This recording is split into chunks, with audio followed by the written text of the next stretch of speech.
Eh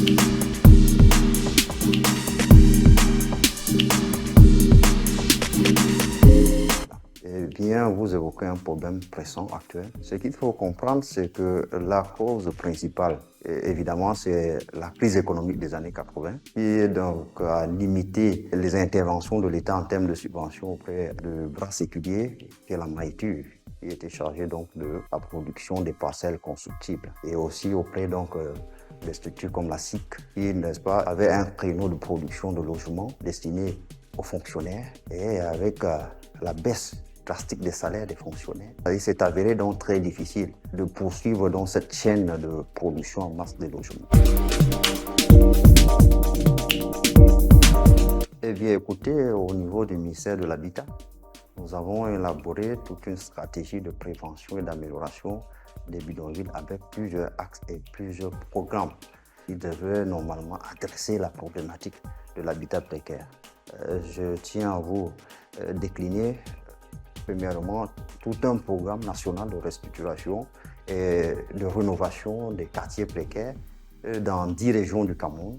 Nous sommes en fin de maturation. Le Premier ministre nous a prescrit donc une concertation au niveau des régions avec les acteurs locaux. Ce programme, il faut comprendre que la SND 30 prescrit au MINDU donc tout un vaste programme de modernisation des villes camerounaises. Et dans la logique de la priorisation des interventions, Madame le ministre a bien voulu que la composante liée à l'habitat précaire soit tout de suite adressée. C'est pour cela que nous sommes en train de maturer avec la Banque mondiale ce que nous avons appelé le nouveau projet urbain qui portera donc sur la restructuration de 4 quartiers pilotes, 2 à Yaoundé et 2 à Douala.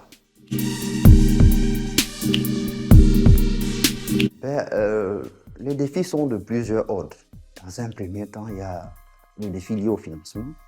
Le défi est lié à la mobilisation foncière. Il y a le défi lié à l'accompagnement social. Et évidemment, il y a le défi technique. Vous savez, c'est une opération qui n'a pas été menée au Cameroun il y a de cela 30 ans. Concernant le défi financier, avec Madame le ministre de l'Habitat et du Développement urbain, nous avons mené dans le Maghreb une mission d'études et d'échanges d'expérience, notamment au Maroc, pour mieux comprendre les secrets de réussite d'un programme tel que le programme Ville sans bidonville. Et nous avons compris que le secret du financement était lié à la création d'un fonds de solidarité qui a permis donc d'avoir des ressources suffisantes pour restructurer les villes marocaines. Donc nous sommes dans l'esprit au Cameroun donc, de maturer des projets liés à la création d'une telle structure. En dehors de cette structure, il y a la mobilisation foncière, la maîtrise foncière. Vous savez, selon la loi qui régit l'urbanisme au Cameroun, la restructuration urbaine a pour premier objet la régularisation foncière de la zone. Donc, dans le nouveau projet urbain, nous avons laissé une composante en associant le MINCAF qui consiste à réfléchir de fond en comble donc, avec la Banque mondiale dans la mobilisation foncière. Question de voir toutes les contraintes, comment lever toutes les contraintes qui peuvent donc nous empêcher à pouvoir mieux nous mobiliser. Maintenant, l'aspect technique, il est connu. Nous avons mobilisé la maïture déjà pour prendre à main l'aspect technique. Et au-delà, pendant notre mission d'échange d'expérience, nous avons beaucoup appris sur la mobilisation technique.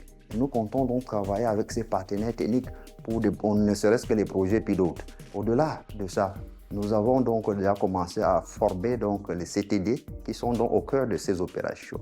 Le dernier point qui est le plus essentiel à notre sens, c'est l'accompagnement social, l'ingénierie sociale.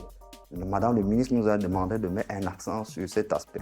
Vous savez, lorsque vous êtes appelé à intervenir dans un quartier précaire, un quartier informel, vous avez affaire à des gens vulnérables qui n'ont pas donc de ressources régulières, qui ne peuvent être admis dans aucune banque classique. Donc, nous sommes en train de réfléchir comment le Fonds de solidarité ou le Fonds national de restructuration et de rénovation va devoir donc accompagner ces gens-là à pouvoir donc acquérir des logements décents.